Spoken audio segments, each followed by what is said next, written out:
नमस्कार, स्वागत है आप सभी का देवभूमि समाचार में। मैं हूं आपके साथ सुनील चौहान। प्रदेश के मुख्यमंत्री पुष्कर सिंह धामी ने कॉर्बेट नेशनल पार्क में झिरना पर्यटन जोन में सुबह वन विभाग के अधिकारियों के साथ जंगल की सफारी का लुत्फ उठाया है। आपको बता दें, जंगल सफारी के दौरान मुख्यमंत्री को टाइगर के दीदार भी हुए। साथ ही जंगल सफारी के दौरान अन्य वन्य जीव भी मुख्यमंत्री ने देखे। वहीं वन विभाग की डेला चौकी पर भाजपा नेताओं और ग्रामीणों ने उनका जोरदार स्वागत किया। इस दौरान राजकीय इंटर कॉलेज डेला के उभरते मूर्तिकार कक्षा 7 के छात्र संजय विश्व ने घर की मिट्टी से अपने हाथों से जिम कॉर्बेट की मूर्ति को बनाकर मुख्यमंत्री को भेंट किया है।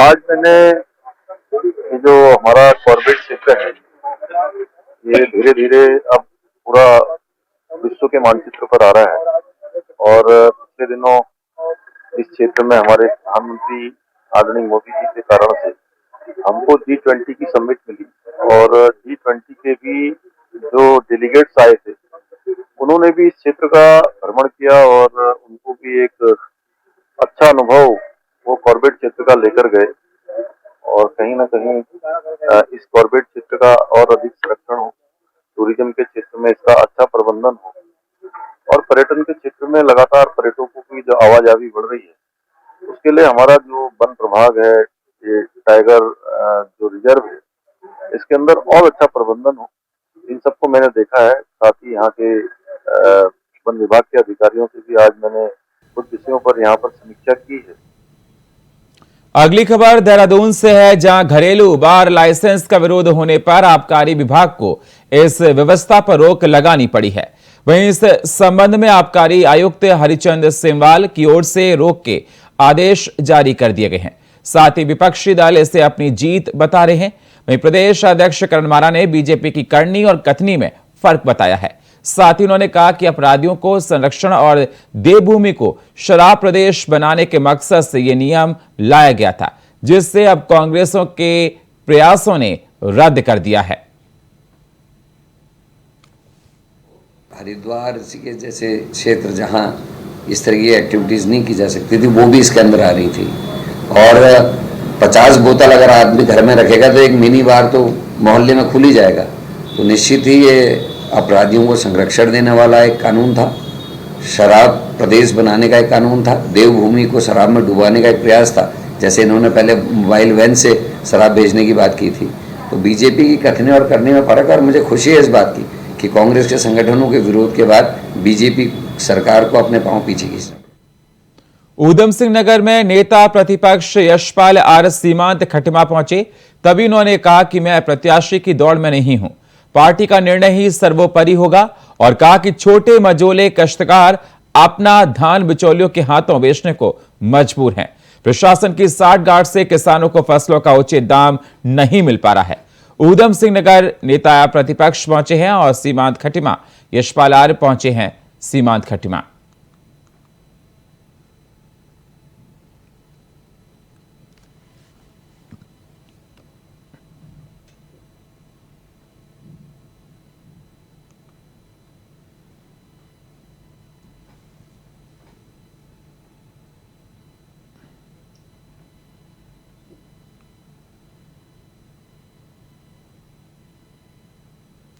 अगली खबर कर्णप्रयाग से है, जहां जिलाधिकारी हिमांशु खुराना और विधायक अनिल नौटियाल ने महिला बेस अस्पताल सिमली का निरीक्षण किया। साथ ही स्वास्थ्य व्यवस्थाओं की समीक्षा की। वहीं उन्होंने निर्देशित किया कि अस्पताल में जरूरी स्वास्थ्य उपकरणों को तत्काल क्रय किया जाए। आपको बता दें, जिलाधिकारी ने कहा कि डीडीओ कोड रजिस्ट्रेशन होने तक मुख्य चिकित्सा अधिकारी कार्यालय के माध्यम से स्वास्थ्य उपकरणों की खरीदारी सुनिश्चित की जाए। साथ ही कहा कि आवश्यक उपकरणों को क्रय करने हेतु जिला योजना में भी प्रस्ताव दें। वहीं सिमली बेस अस्पताल के निरीक्षण के दौरान सीएमओ डॉक्टर राजीव शर्मा सहित सभी संबंधित अधिकारी उपस्थित रहे। अस्पताल का आज मैं विधायक कर्णप्रयाग और स्वास्थ्य विभाग के अधिकारियों के साथ हमने एक बैठक करी और उसका एक विस्तृत निरीक्षण भी किया और जो भी कमियां परिलक्षित हुई हैं चाहे वो स्टाफ की तैनाती के संदर्भ में है या फिर और भी जो नए उपकरण का क्रय किया जाना है और जिनको लगाने की आवश्यकता है उसके संदर्भ में हमने दिशा निर्देश दिए हैं। कुछ ऐसे भी प्रकरण हैं जो शासन स्तर के हैं तो उस पर हम भी वार्ता करके उनका जल्द से जल्द निस्तारण का हम उसका प्रयास करेंगे। देहरादून में धीरेन्द्र शास्त्री दौरे पर हैं। आपको बता दें धीरेन्द्र शास्त्री 4 नवंबर को आ सकते हैं।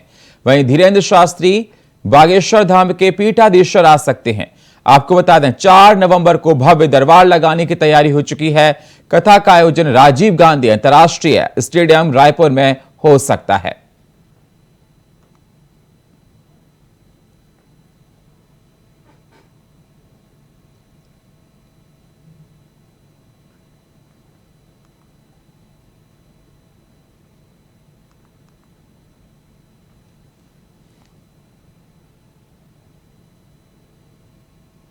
पूरा विश्व ब्रेस्ट कैंसर जागरूकता महीना बना रहा है। ऐसे में देहरादून के मैक्स सुपर स्पेशलिटी अस्पताल ने भी स्तन कैंसर की जागरूकता को लेकर प्रेस कॉन्फ्रेंस की है, जिसमें अस्पताल के मुख्य डॉक्टर ने ब्रेस्ट कैंसर से होने वाले लक्षण और इसके इलाज को लेकर जानकारी दी। मैक्स हेल्थ केयर के डॉक्टर सौरभ तिवारी ने कहा कि अब महिलाओं के साथ साथ पुरुषों में भी ये बीमारी देखने को मिल रही है। इसका सही उपाय सही वक्त पर डॉक्टर की परामर्श है। उन्होंने कहा कि भारत में हर साल स्तन कैंसर के लगभग 1 लाख नए मामले सामने आते हैं, जिनमें से 60% से अधिक का पता एडवांस स्टेज में चलता है, जो जीवित रहने की दर और उपचार को प्रभावित करता है। मैक्स सुपर स्पेशलिटी अस्पताल देहरादून व्यापक जांच और उन्नत उपचार करके उनको कम करने के लिए प्रतिबद्ध है। हमने हाल के सालों में विशेष रूप से महिलाओं में स्तन कैंसर के मामलों में बहुत वृद्धि देखी है। हमारे 40% मामलों में इस प्रकार का कैंसर के रोगी आते हैं। मैक्स सुपर स्पेशलिटी हॉस्पिटल स्तन कैंसर का शीघ्र पता लगाने और रोकथाम के लिए प्रतिबद्ध है। साथ ही रोगियों को उनके ठीक होने तक अत्याधुनिक देखभाल और सहायता प्रदान करता है। अगर हम बात करें, जैसे मैडम ने बताया कि 80% 90% केसेस जो हैं वो जेनेटिक नहीं हैं, केवल 10% केसेस जेनेटिक होते हैं। ठीक है, उसके अलावा जो 80% केसेस 90% केसेस हैं उसके कारण हमको कुछ कारण पता है जो मैंने आपको बताए, पर बहुत सारे कारण हैं जो हमको नहीं पता है। बहुत सारे जीन्स जो हैं अभी भी हमको नहीं पता है किस कारण से हो रहा है, तो ये उन कारणों से हो सकता है।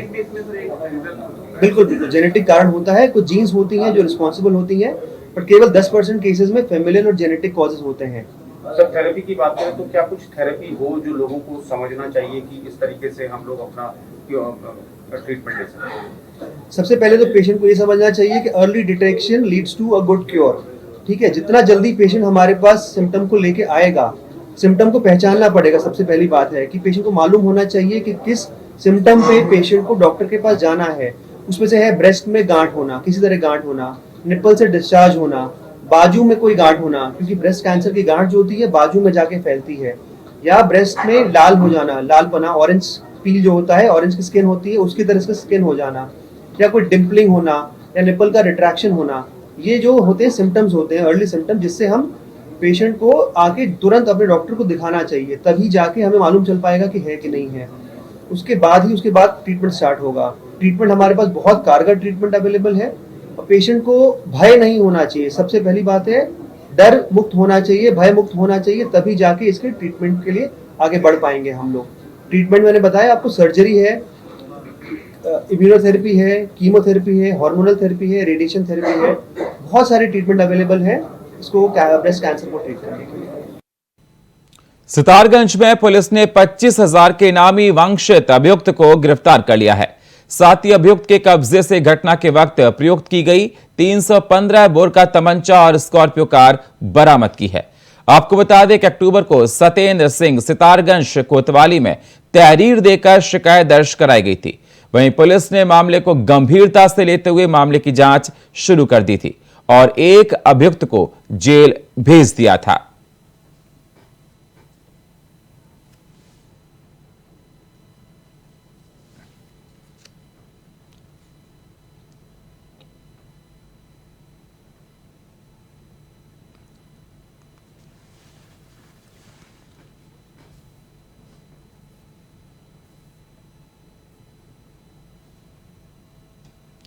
उत्तराखंड में रेशम की अपार संभावना को देखते हुए राज्य सरकार रेशम उत्पादन को बढ़ावा दे रही है। वहीं सरकार किसानों और काश्तकारों को लाभ देने और कृषकों के सीधे लाभ पहुंचाने के लिए ग्रोथ सेंटरों को स्थापित कर रही है, जिसमें महिलाओं को भी स्वरोजगार से जोड़ा जा रहा है। तभी बीजेपी प्रदेश प्रवक्ता सुनीता विद्यार्थी का कहना है कि उत्तराखंड की धामी सरकार ने रोजगार के क्षेत्र में लगातार काम कर रही है और कहा कि आंकड़ों के हिसाब से देखा जाए तो रोजगार देने में उत्तराखंड देश के दूसरे स्थान पर आता है।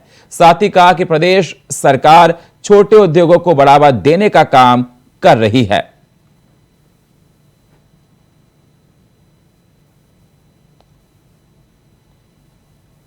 तो मैं बताना चाहती हूँ कि उत्तराखंड प्रदेश हमारा रोजगार देने में जो आंकड़े सामने आए हैं वो दूसरे स्थान पे हमारा उत्तराखंड प्रदेश है और इसका पूरा का पूरा श्रेय जो है माननीय मुख्यमंत्री श्री पुष्कर सिंह धामी जी को जाता है, क्योंकि उन्होंने 24 आवर्स जिस प्रकार से यहाँ के प्रदेश की ज़रूरतें समझी, यहाँ की आवश्यकताएं समझी, उन पर कार्य वो लगातार कर रहे हैं। और अब हम स्वरोजगार की जो पहले से हमारी मुहिम माननीय प्रधानमंत्री श्री नरेंद्र मोदी जी ने चलाई हुई है, उसी को हम आगे प्रदेश में बढ़ा रहे हैं और MSME के माध्यम से छोटे छोटे उद्योग लाकर रूरल एरिया को, रूरल इंफ्रा को हम आगे डेवलप कर रहे हैं और लोगों को विभिन्न माध्यमों से रोजगार प्रदान करने की ऐसी योजनाएं लाके उनको लाभान्वित कर रहे हैं।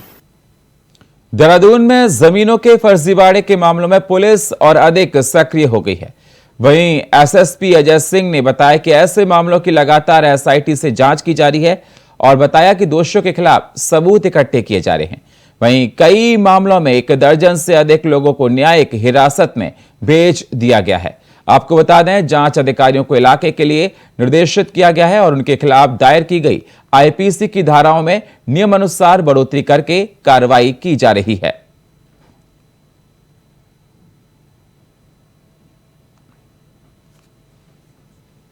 जमीन संबंधी धोखाधड़ी की SIT द्वारा निरंतर इसमें जांच की जा रही, नए इसमें जो भी लोग प्रकाश में आ रहे हैं उनकी गिरफ्तारी और साक्ष्य संकलन किया जा रहा है। इसी दौरान जो पूर्व में क्लेमेंट टाउन में एक कोठी को ध्वस्त करने और कब्जा करने में मुकदमा डकैती की धाराओं में बाद में तरमीम होकर दर्ज किया गया था, उसकी इन्वेस्टिगेशन में जो इस SIT द्वारा जो जाँच की जा रही फर्जीवाड़े की, उसमें KP सिंह और अन्य लोग के नाम भी आए थे जो वर्तमान में न्यायिक हिरासत में है।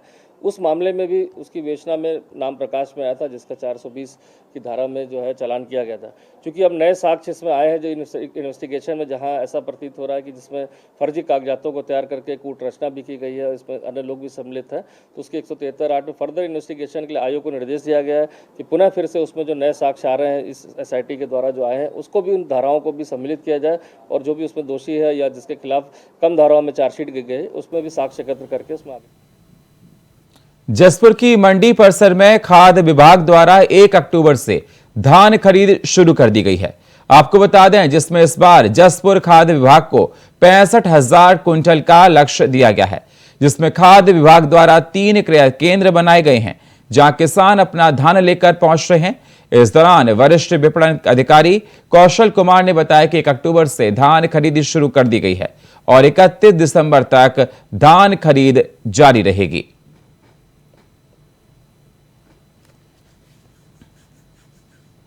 धान खरीद 1 अक्टूबर से प्रारंभ हो चुकी है और धान खरीद की अंतिम तिथि 31 दिसंबर 2023 है।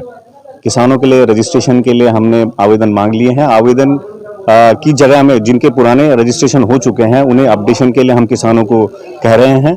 अब की बार हमारे यहाँ जसपुर में 3 क्रय केंद्र खोले गए हैं खाद्य विभाग के, जिनका लक्ष्य 65,000 कुंटल रखा गया है और आज दिनांक तक हमारी लगभग 1,000 कुंटल की धान खरीद हो चुकी है। हरिद्वार देहात क्षेत्र में डेंगू के प्रकोप के साथ साथ अब वायरल फीवर ने भी कोहराम मचा दिया है।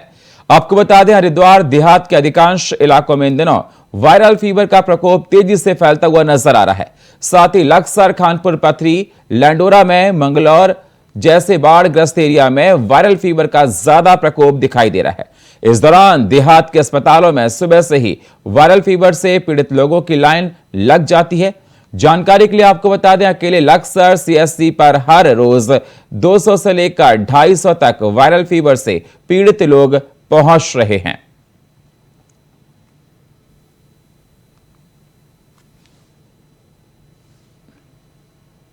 टोटल 37 एलाइजा पॉजिटिव केस आए थे, जिसके अंतर्गत हमने उनको फ़ोन के माध्यम से, आशा के माध्यम से भी देखा गया है। एट प्रेजेंट जो एडमिशन है वो भी बहुत कम है डेंगू के जितने भी केसेस आ रहे हैं वो आशा के माध्यम से, जैसे भी हमें किसी भी ग्रामीण क्षेत्र में, शहरी क्षेत्र में केसेस मिल रहे हैं कि ज़्यादा बहुत ज़्यादा संभावित केस बुखार के हैं, तो हम एक दिन वहाँ पर कैंप लगा के उसकी और नगर निगम के साथ या एसडीएम साहब के साथ उसमें लार्वा नष्ट करने की उसमें प्रक्रिया चल रही है। इसके साथ साथ अभी भी हमारे प्रतिदिन ओपीडी जो चल रही है यहाँ पे पर्चे कट रहे हैं, उसमें 200 से ऊपर ही जा रहा है, जिसमें ज़्यादातर वायरल फीवर का ज़्यादा आ रहा है। मौसम के बदलने से वायरल फीवर ज़्यादा आ रहा है, लेकिन लोग घबराने के कारण ज़्यादा अपनी जाँच करा रहे हैं, जिससे वो नेगेटिव ही आ रही है।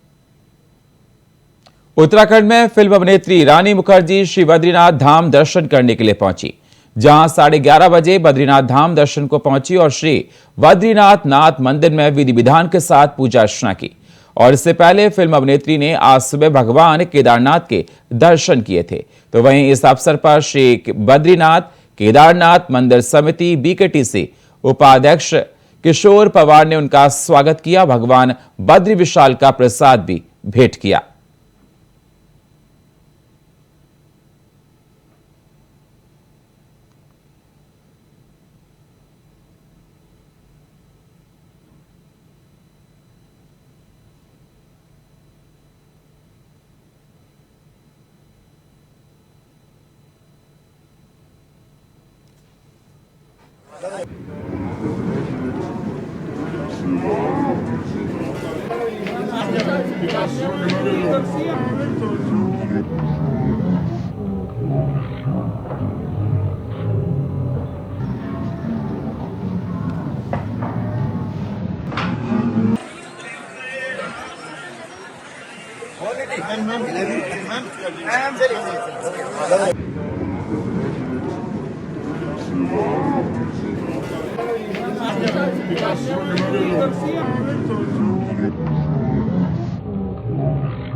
उत्तराखंड में सभी निकायों का कार्यकाल 2 दिसंबर को पूरा होने जा रहा है, लेकिन राज्य निर्वाचन आयोग का ध्यान निकाय चुनाव से ज्यादा लोकसभा चुनाव पर है। यही कारण है कि नैनीताल हाईकोर्ट ने एक याचिका पर सुनवाई करते हुए राज्य निर्वाचन आयोग और राज्य सरकार दोनों को फटकार लगाई है। आपको बता दें, हाईकोर्ट ने राज्य निर्वाचन आयोग से पूछा कि अब तक निकाय चुनाव का कार्यक्रम घोषित क्यों नहीं किया गया। साथ ही राज्य सरकार से कोर्ट ने यह भी पूछा कि निकाय चुनाव को लेकर सरकार की क्या तैयारी है। जसपुर निवासी अनीश की याचिका पर सुनवाई करते हुए मुख्य न्यायाधीश बिपिन सांघी और न्यायाधीश राकेश थपलियाल की खंडपीठ ने सरकार और आयोग दोनों से शपथ पत्र के माध्यम से जवाब दाखिल करने को कहा है। मामले की अगली सुनवाई के लिए 1 नवंबर की तारीख तय की गई, जिससे पहले सरकार और आयोग दोनों को अपना शपथ पत्र दाखिल करना है।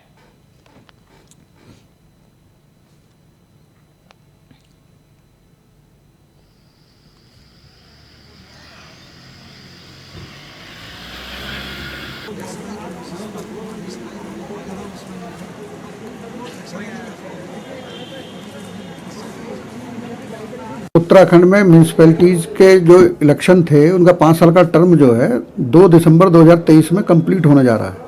और भारतीय संविधान के आर्टिकल 243U में प्रावधान है कि टर्म खत्म होने से 6 महीने पहले जो है चुनावी प्रक्रिया अगले बोर्ड के गठन के लिए चालू हो जानी चाहिए सारी नगर पालिकाओं में जहाँ जहाँ ये टर्म खत्म हो रहा है।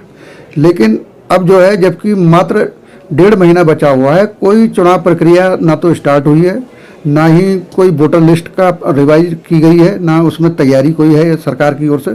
तो हमने उसी के लिए जनहित याचिका दायर की है। देहरादून में पुलिस को बड़ी कामयाबी हाथ लगी है, जहां पुलिस ने 14 किलो 21 ग्राम अवैध स्मैक के साथ एक महिला तस्कर को गिरफ्तार किया है।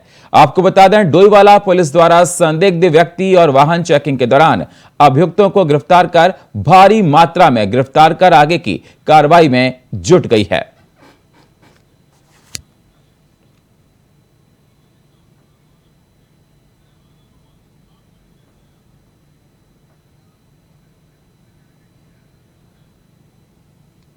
हरिद्वार में जंगली जानवरों का रिहायशी इलाकों में दिखना लगातार जारी है। आपको बता दें, हाथियों का झुंड क्षेत्र में टहलते हुए दिख रहा है, जिसको देखकर इलाके में अफरा तफरी का माहौल बन गया, जिसका वीडियो सोशल मीडिया पर जमकर वायरल हो रहा है। तो आपको बता दें, हरिद्वार में रिहायशी इलाकों में जंगली हाथी का झुंड, ये तस्वीरों में आप देख सकते हैं ये सड़कों पर दिख रहा है। ये इसका वीडियो सोशल मीडिया पर वायरल हो रहा है। प्रशासन इन हाथियों को पकड़ने के लिए प्रयास कर रहा है। तस्वीरों में आप देख सकते हैं किस प्रकार से उपद्रव मचा रहे हैं और कोई भी जान माल का नुकसान आगे चलकर हो सकता है।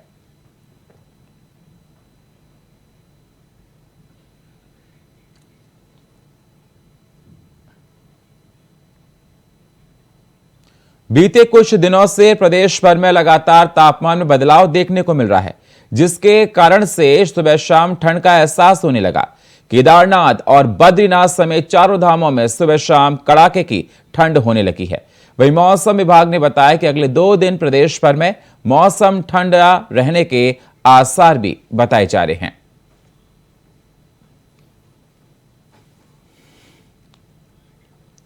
तो आपको बता दें, मौसम में बदलाव देखने को मिल रहा है। सुबह शाम ठंड का एहसास हो रहा है, गुलाबी ठंड पड़ने लगी है और बताया जा रहा है कि आने वाले समय में तापमान में और भी गिरावट हो सकती है। अब धीरे धीरे तापमान में बदलाव देखने को मिलेगा।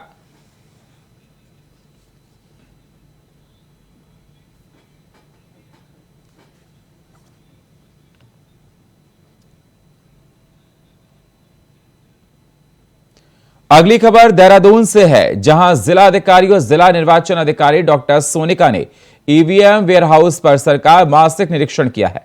वहीं इस दौरान उन्होंने व्यवस्थाओं का जायजा लिया। साथ ही निरीक्षण के दौरान जिलाधिकारी ने सुरक्षा में लगे कर्मचारियों और ड्यूटी रोटेशन की जानकारी ली है। आपको बता दें, निरीक्षण के दौरान सहायक जिला निर्वाचन अधिकारी सहित निर्वाचन कार्यालय के कर्मचारी और सुरक्षा व्यवस्थाओं में लगे कर्मचारी मौजूद रहे।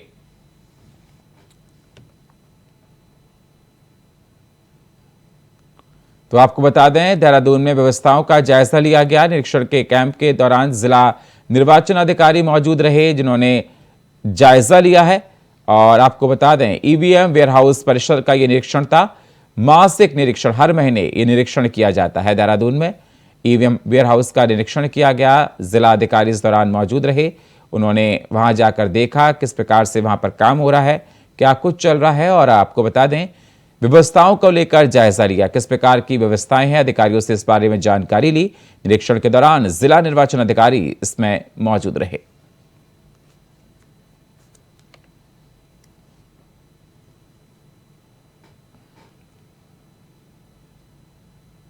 और फिलहाल देवभूमि समाचार में इतना ही। बाकी खबरों के लिए आप बने रहिए इंडिया वॉइस के साथ। तब तक के लिए नमस्कार।